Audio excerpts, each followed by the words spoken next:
Hi guys, is everyone here?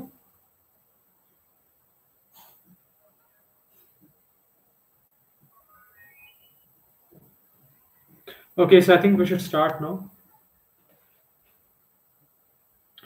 Okay, so the topic for today is planning in chess. So the first game we're going to look at is a game between Yusupov and Rubinetti. So this was played back in 1982.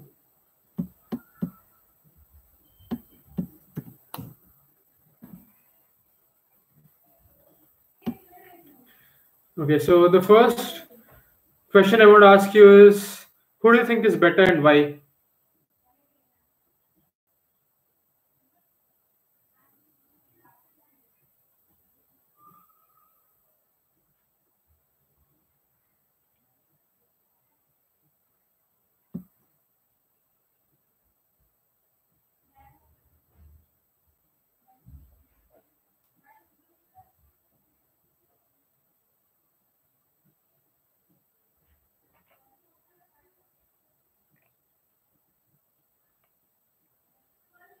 Why is white better, Edwin?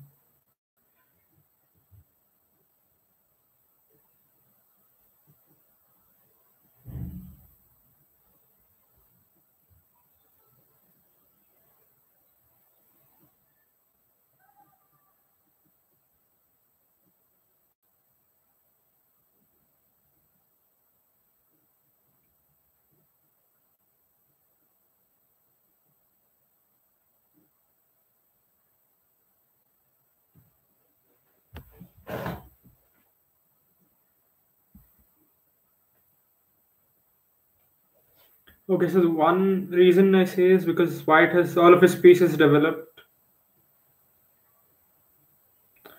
Yeah, that is true. White does have all his pieces developed. But the main reason I feel White is better in this position is because of his space advantage, and also he has a very clear plan of attacking on the king side. While if you look at Black's position, all his pieces are very passive, and also he doesn't have any pawn breaks. So I think it's safe to say that White is doing quite well in this position. But it's not enough to have a good position. You also need to convert it to win. So we'll see how Yusupov manages to do that. Okay, so let's see. White has a lot of options available in this position. He can maybe try to play on the king side somehow, or maybe even open up the queen side with moves such as b4 at some point, maybe. But the plan which Yusupov chooses to go for is very straightforward and efficient. Let's just see. He starts with knight f1. There was also one more option of going g5 in this position. Kicking the knight out of f6, and then maybe going for a king side a pawn storm with h4, h5, and then bring the queen into the game. And Yusupov chooses to go for this move knight f1. So the idea is very simple for white. He just wants to get the knight to f5, and he also managed to do that. Okay, black goes knight e8 in this position. Probably not finding any of the useful moves and not sure what he should be doing.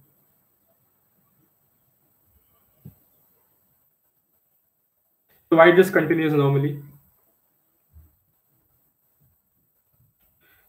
Okay, so this is a critical point in the game now. The knight on f5 is obviously very strong. But the question is, should black take this knight or not?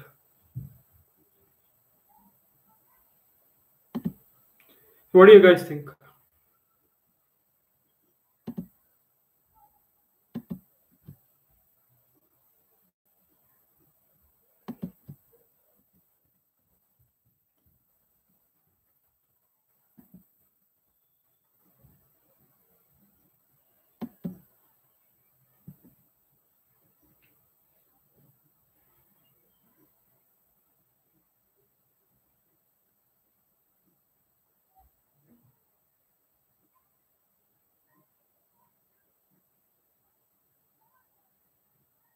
Okay, so Edwin says white shouldn't take, sorry, black shouldn't take the knight because it opens up the G file for white. Okay, and we have also answers which say black should take the knight. Okay, so the game continuation was bishop takes f5, but this was not the best idea for black. Even though the knight on f5 is really strong for white, it's even worse to open up the G file. Black doesn't realize the dangers and just does that. So a better way for black to play would have been just move the queen to b8, getting out of the pin on this diagonal, and maybe coming with the queen here to try and defend. But white can win a pawn in this position. Does anyone see how white can win a pawn?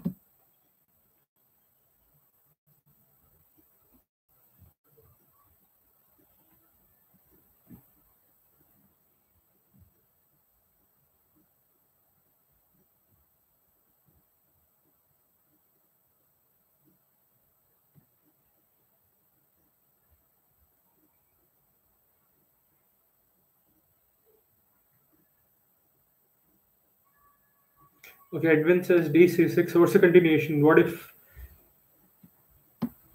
I just take back?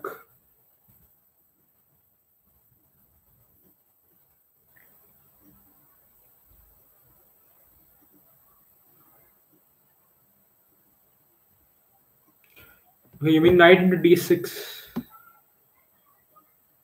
Yeah, that's the correct answer. So whatever black does now, you just take the knight on c5. If he takes with the knight, you just take back. Or if he takes with the queen, you just take the queen first and then take the knight. This is how white just wins a pawn. But still, this position is not completely lost for black. There's some fight left. What it does is even worse. He just takes the knight on f5, opening up the g file for an attack. Obviously, white takes with the g pawn. Now white has a very clear and straightforward plan of attacking on the king side, using this open g file. So let's just see how white proceeds. Black plays bishop b6, trying to bring the bishop into the game and hoping to exchange this bishop for this bishop. White doesn't give him any such chance. This bishop of h5. It's a very strong move. Trying to involve the queen into the game next. Also, the knight on e8 defends the g7 square. White could, in some positions, threaten to capture. It's a very logical move, bishop h5. Okay, so black brings his rook into the game, trying to somehow defend maybe like this. Let's see how white continues.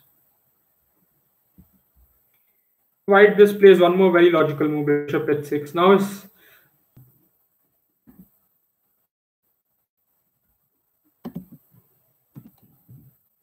Can you hear me?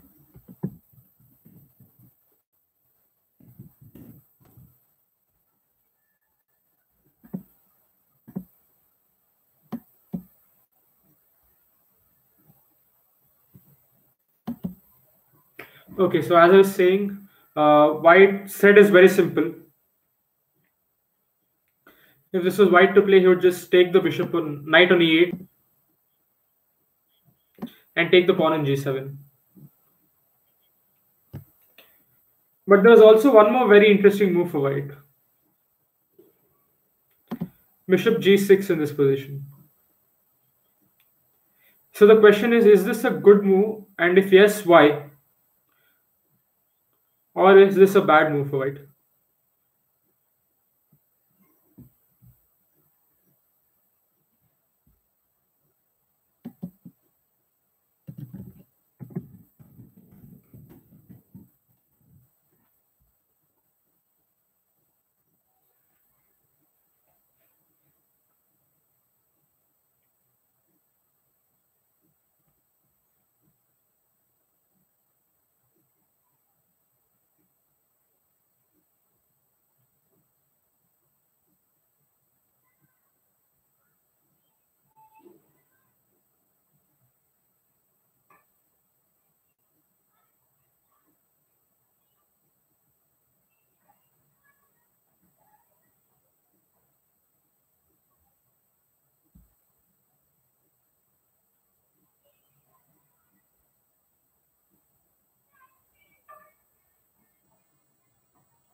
Okay, so I see an answer.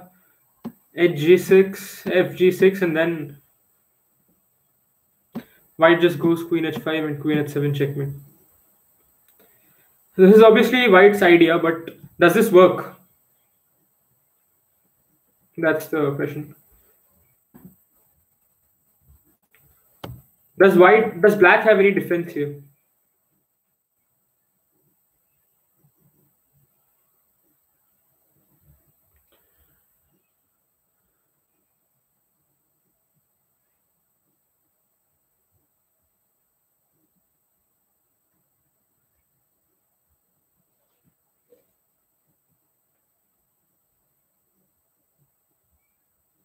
Yeah, exactly. Black just has this very nice defensive on to f5. Now, no matter what you do, he just goes knight f6. If you go queen h5, just knight f6, everything is defended and his knight is into the game. So this is very bad for black. So for white, I mean, sorry. So bishop g6 is not a good idea in this position. That is why Yusupov goes for this other strong move, bishop h6. With the simple threat of bishop takes the knight and rook takes the pawn on g7. So now obviously black has to defend. There's also one more very interesting idea for white. Queen to g4. Even the threat now is quite simple. Bishop takes knight and queen takes pawn checkmate. So black has to play rook d7. Now just queen h4, threatening bishop g6. And whatever black does, you just go bishop g6. Takes it.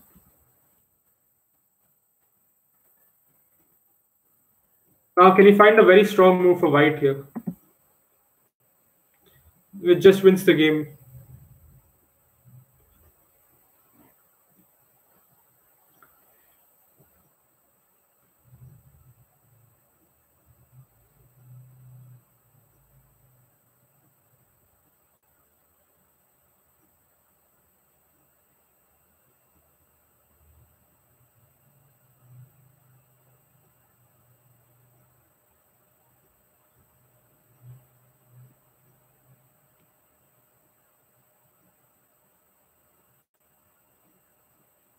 Okay, I see a few answers saying queen takes g7. Do you probably mean rook takes g7?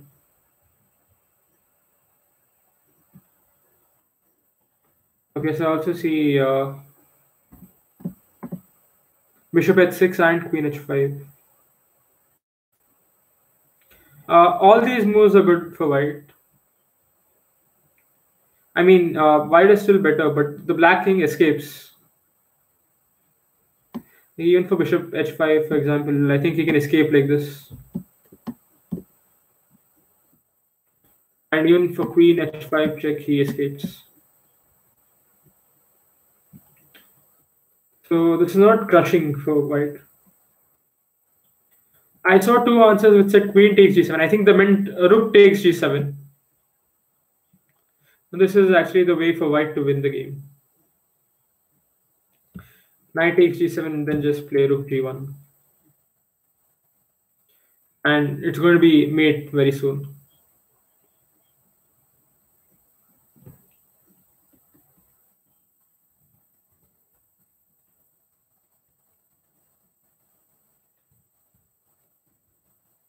But Yusupov instead decides to go for this move, bishop h6. And now white has to defend, black has to defend the g7 pawn. So that's what he does, rook to d7.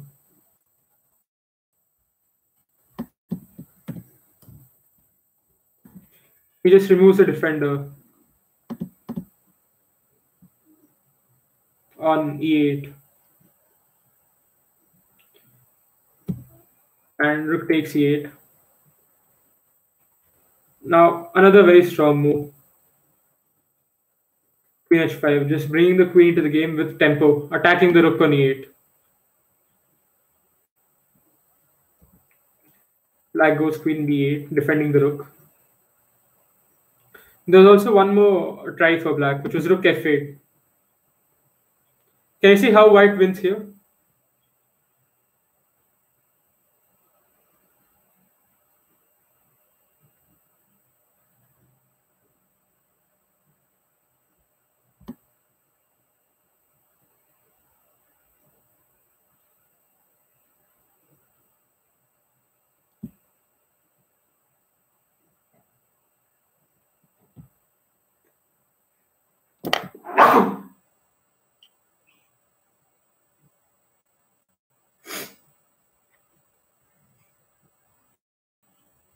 So Edwin says rook g7.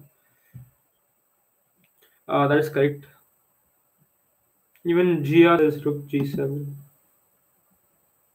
Yeah, white can play rook g7 or bishop g7. It's the same thing. So takes.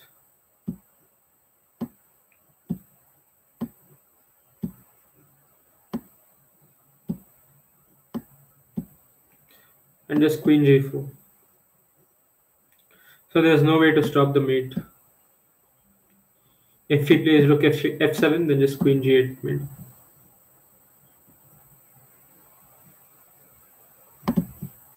So, but black decides to go for queen b8.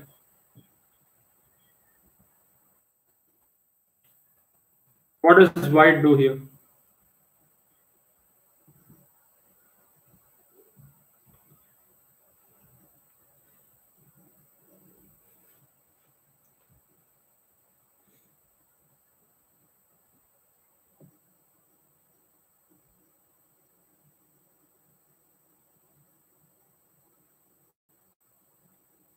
I see an answer, rook g2.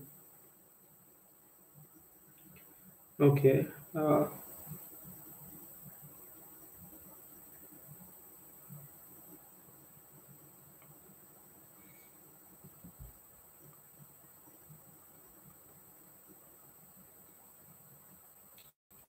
Double up the rooks, yeah. So the idea is rook g2 and bring the other rook to g1. Okay.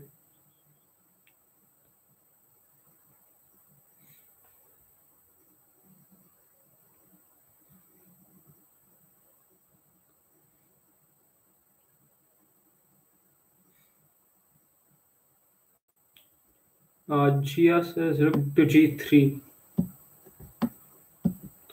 Okay. Okay, so I think the idea is the same. Just double up the rooks. Okay, even this is not bad at all for white, of course. But white has a very direct win here. Simply bishop takes g7. And just like we saw in the last variation. Takes g7. Takes g7. King takes g7. Rook take. Rook g1 check. King h8. And just queen h6. You're threatening checkmate here, and also you're threatening this pawn. So there's no way to defend both of these at once. So in this game, what we saw was basically how white improved his position, brought all the pieces into the game, and finished the game with some very nice tactics.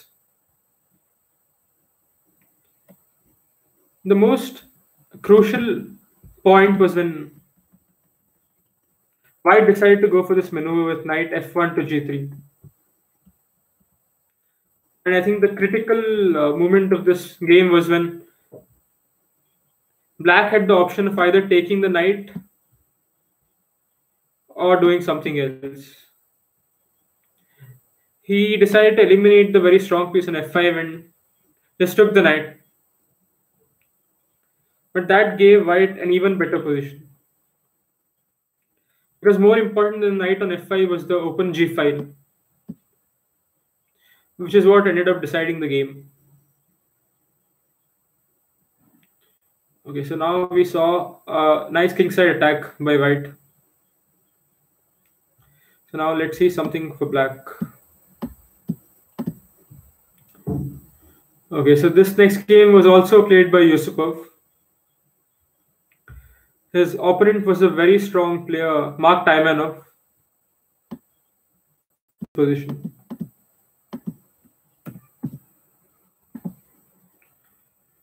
So the structure is called the hedgehog structure,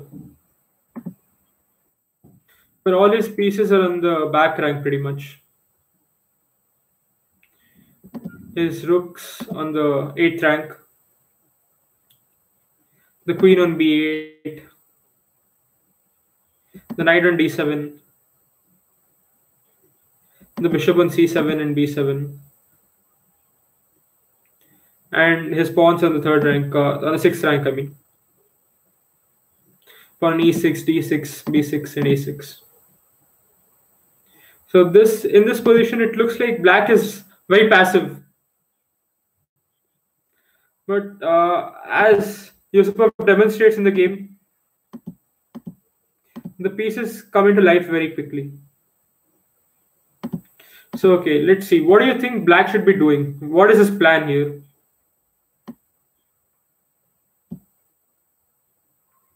Where should he play? The king side, the queen side, or the center?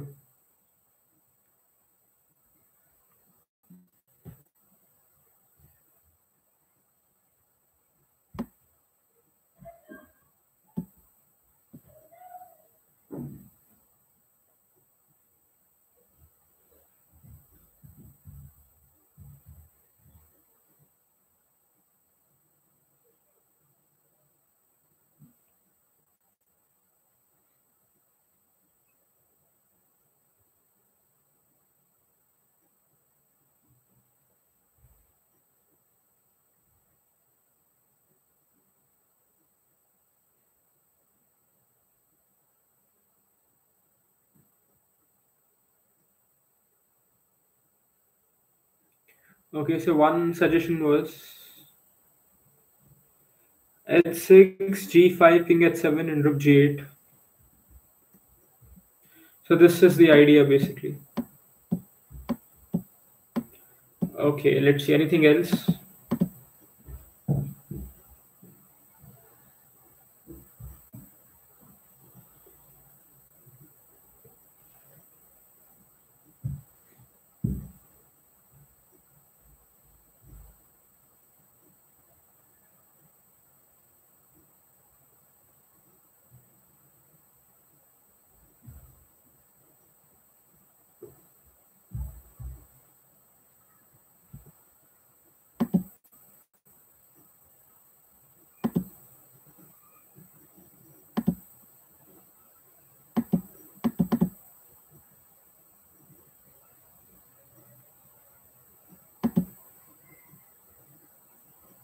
Okay, we get one more suggestion of knight f8 and knight g6. Okay, so bring the knight like this. Okay, anything else?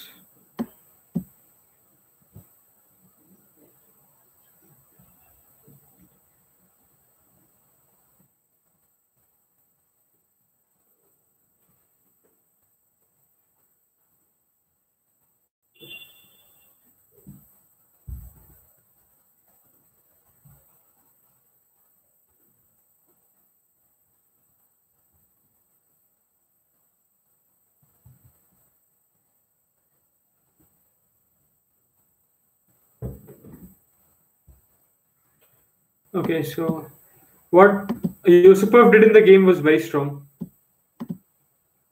It was similar to the suggestion of GI h6, g5, king h7, and rook g8, but something even more direct. King h8 simply. Now the point of this move is going to become clear quite soon, even though this looks kind of weird now. Okay, so white just tries to improve his pieces. Black continues. And this was the point of his play. He's going for a direct kingside attack. Even though it looked kind of difficult in the initial position. He just got his rook on the g file and is trying to break open the position with pawn to g4. Okay, white plays a sensible move, bishop to d4, pinning the knight to the king.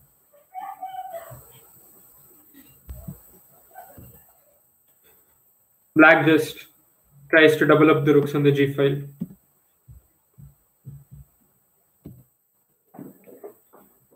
Okay, so now white makes an inaccurate move. What do you think black should be doing here?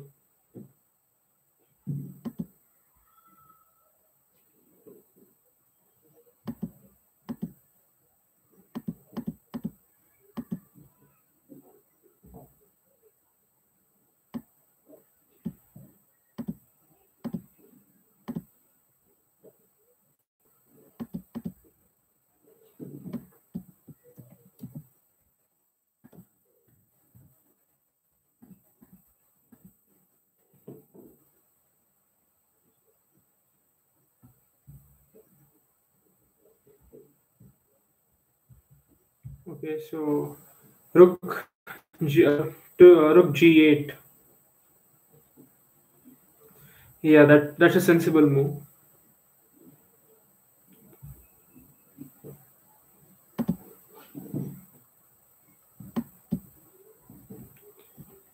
Yeah, so black just doubles the rook on the g5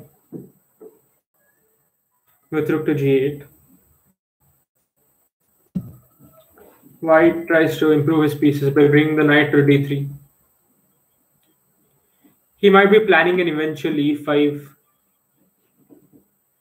or f4.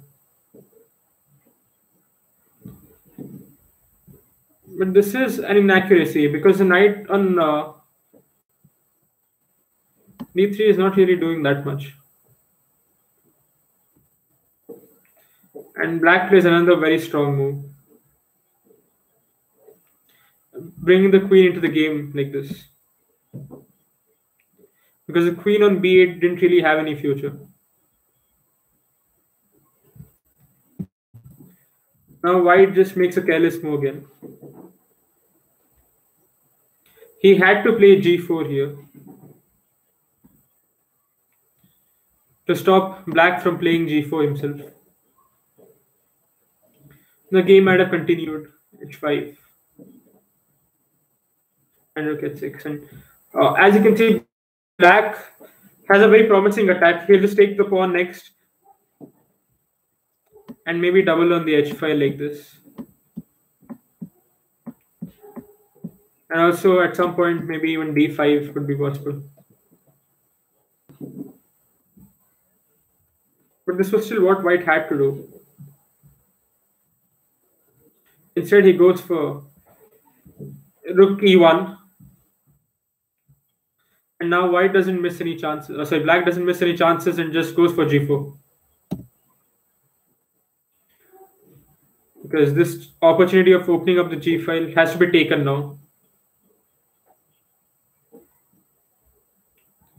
And white takes the pawn on g4. If, for example, he had just ignored the pawn on g4 and maybe went something like bishop p2, black could just bring all his pieces into the game. This brings the queen in with tempo. And now the queen is again on a very strong square. There are threats of g3, d5,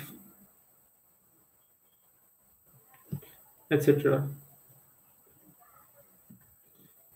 So this is not good.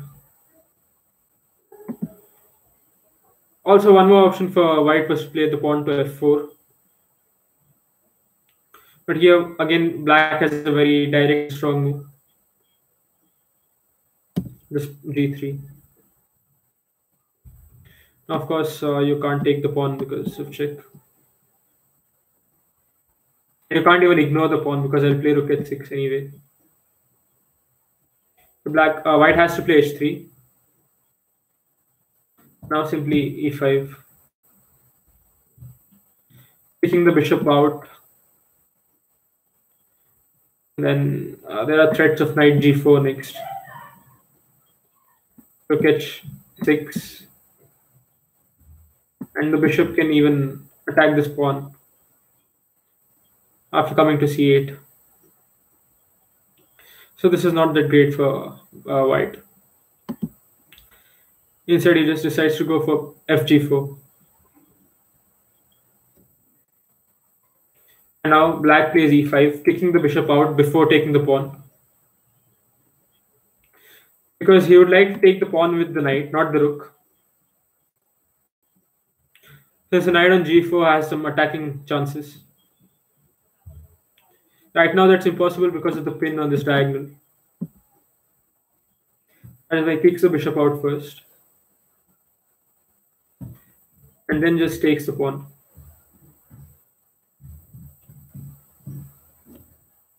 Okay, white brings his knight into the center with knight d5. But this is unfortunately not a great idea for white. At this point, he really had to get defensive and go for knight f2. Trading the very strong knight on g4. Since his knight on d3 doesn't really do anything much. Instead, he goes for knight d5. And now black brings his last piece into the game. The bishop on c7, which looked very bad. Because there are pawns on d6, e5, b6. Suddenly comes into life.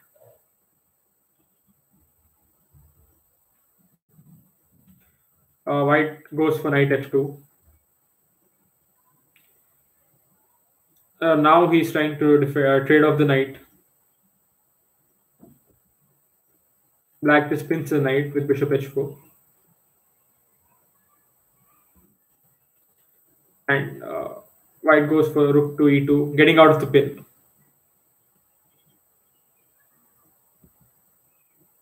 And black just takes in the bishop on e3. So white also had this one more possibility of taking the pawn on b6. Is this a good idea? What should black do here?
Okay, so there's one suggestion of bishop g3.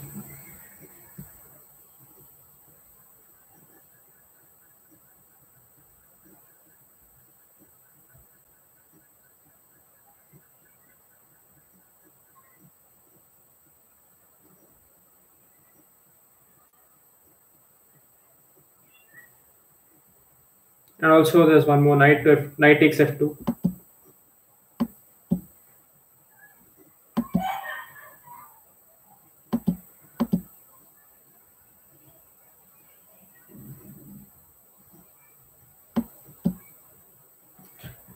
Okay, so bishop g3 is quite interesting, I think. But maybe white can defend like this here. Just take this, you just go block like this. But still this looks quite bad. Yeah, bishop g3 is also very interesting, I think. Bishop takes f2. There was one more suggestion. Okay, so this obviously you have to take the bishop. And what now? I think if you come here, you always just go h3.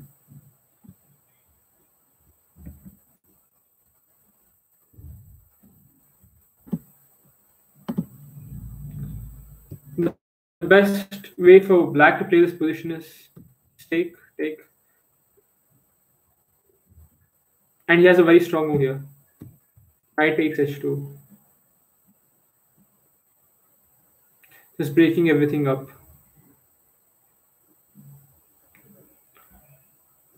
Now, if king takes h2, you just go queen h6. Attacking the rook. Now, so you're threatening a lot of discoveries.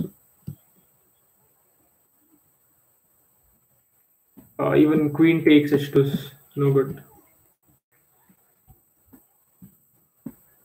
You can just go rook h6 here. Whenever you move the knight, there's always this rook hanging. And if you just, whatever other move you do, I just give a discovered attack. This is not good for black. That is why he doesn't go for this. Instead, he just plays the rook to e2. So now white decides to finally eliminate the strong bishop on e3 and goes knight takes e3. White has to take back with the knight because rook e3 just loses to bishop g5. And that's it. So he takes back with the knight. Need the defender. Bishop takes f2. Queen takes f2 and bishop takes e4. Now, as you can see clearly, all of black's pieces are into the game. Black has an open g file with the rooks doubled on it. A very, very strong bishop on e4. Just like controlling this diagonal completely. Also, he is just a pawn up. This knight can eventually come to some very good squares. From knight f6 to h5 to f4. Or knight c5 to e6 to f4. Or knight c5 to e6 to d4. And his queen can join the game. So this position, white went on to win quite easily. So in this game, what you saw was even a position which looked very passive and without much counterplay suddenly changed into a very strong kingside attack for black. He just followed a very, very simple plan. Get the king out of the way. Open up the G file. Double the rooks.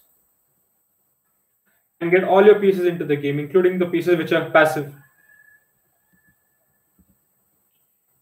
He just followed some very basic ideas. And his attack just played itself. Breaking open the G file. Getting your queen into the attack. Doubling the rooks. And improving your worst place piece. These are all very basic concepts, but it's important to follow them. And you need to when and how to do this. This is exactly what Yusupov demonstrates in this game. Okay, so finally, I think we'll go for the last position.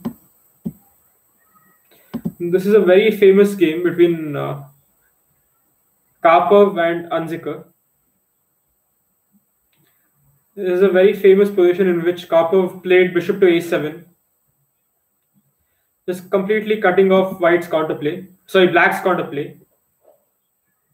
and doubling on the a file. So as you can see, White has a very, very strong pair of rooks on the a file. A bishop on a7, which just completely dominates the knight on b6, the knight on c7.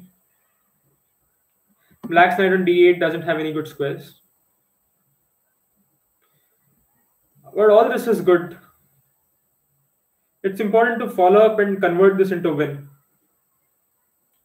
We'll see exactly how Karpov managed to do this. If you have a look at White's position, you will notice which is White's worst place piece. Can you even tell me which it is and how to improve it?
Yeah, Shivendra pointed out the bishop on b1 is White's worst piece. Also, the knight on h2 is not doing much right now. So that can easily be brought into the game via g4. So the main problem piece for White right now is the bishop on b1. Karpov beautifully managed to exchange this bishop for Black's bishop on e8, while weakening Black's king side. So let's just see how that happens.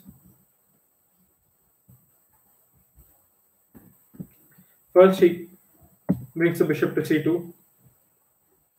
I hope you figured out White's idea by now. His plan is very simple. He just wants to get the bishop to h5. He'll do this like this. Bishop to c2 to d1 to h5 with the knight on g3. So let's see how we manage to do this. On the other hand, Black really doesn't have much counterplay. He just has to keep on shuffling pieces. So that's what he does. And White follows through with his plan. Knight to g3. Bishop to d1. And now Black, under a lot of pressure, makes a very bad move here. He plays the pawn to h6. This just weakens the g6 square a lot. And this is how Karpov ends up winning the game. So he just follows his plan without any hesitation. Bishop to h5. And now taking the bishop would bring the knight to a very good square. So black just defends the bishop like this. And now he's threatening to take on h5. So Karpov defends his bishop with queen to d1. And black meanwhile just has to keep on shuffling pieces. This knight has no future. Even if it somehow manages to come to f7, there's nothing it can do afterwards. The pawns on d5 and f5 control everything. So white just slowly and calmly plays the position.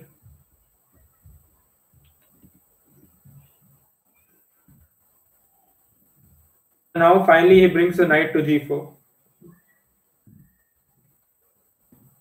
These pawns here are very weak, exploiting this. Now obviously black cannot take the bishop on h5 because white just recaptures. And if you take the knight, he just loses the queen to this discovered check. If you take the knight, you just lose the queen. So black can't do this. That's why he just tries to now run away with the king. But white doesn't allow him this opportunity. Now again he just improves his position, because the knight on g4 was not attacking these pawns, since the bishop on g7 defends them. He has all the time in the world to do whatever he wants. There's no need to rush. And black just has to keep on shuffling the pieces. Now finally he decides to exchange the bishops. And black goes wrong with knight f7. Queen f7 would have been more resistant. But still, obviously, white is much, much better. He just plays very simple moves. Bishop on b7, bishop to b6. He wants to exchange this rook for this, getting the control of the e file, and then bring the bishop rook to a7. But still, this would have offered more resistance than what happened in the game. So black instead takes with the knight. And now he just brings all his pieces into the game. The queen comes to h5. Knight d8. Just there's no other option for black.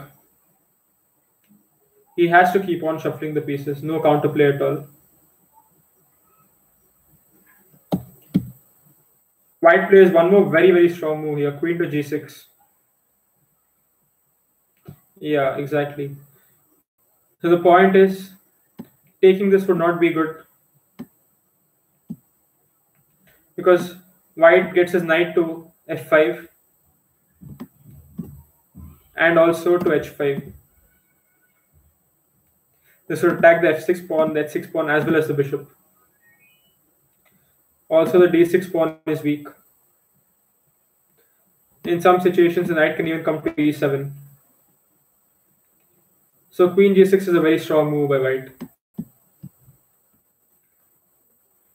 Black doesn't take and goes king f8, but now it's just game over. Knight h5. Attacking the bishop on g7. And black simply cannot move any of his pieces. Exchanging the queen obviously is bad. Bishop is pretty much trapped. In this game, you just see how white manages to exchange his worst developed piece for the opponent's somewhat good piece. And also, he doesn't rush into it at all. He takes his own time and plays very calmly. So this shows how you can improve your position while not creating any weaknesses. Also, it's important not to give your opponent any chances. Okay, so I think this is it for today. So does anyone have any questions or doubts?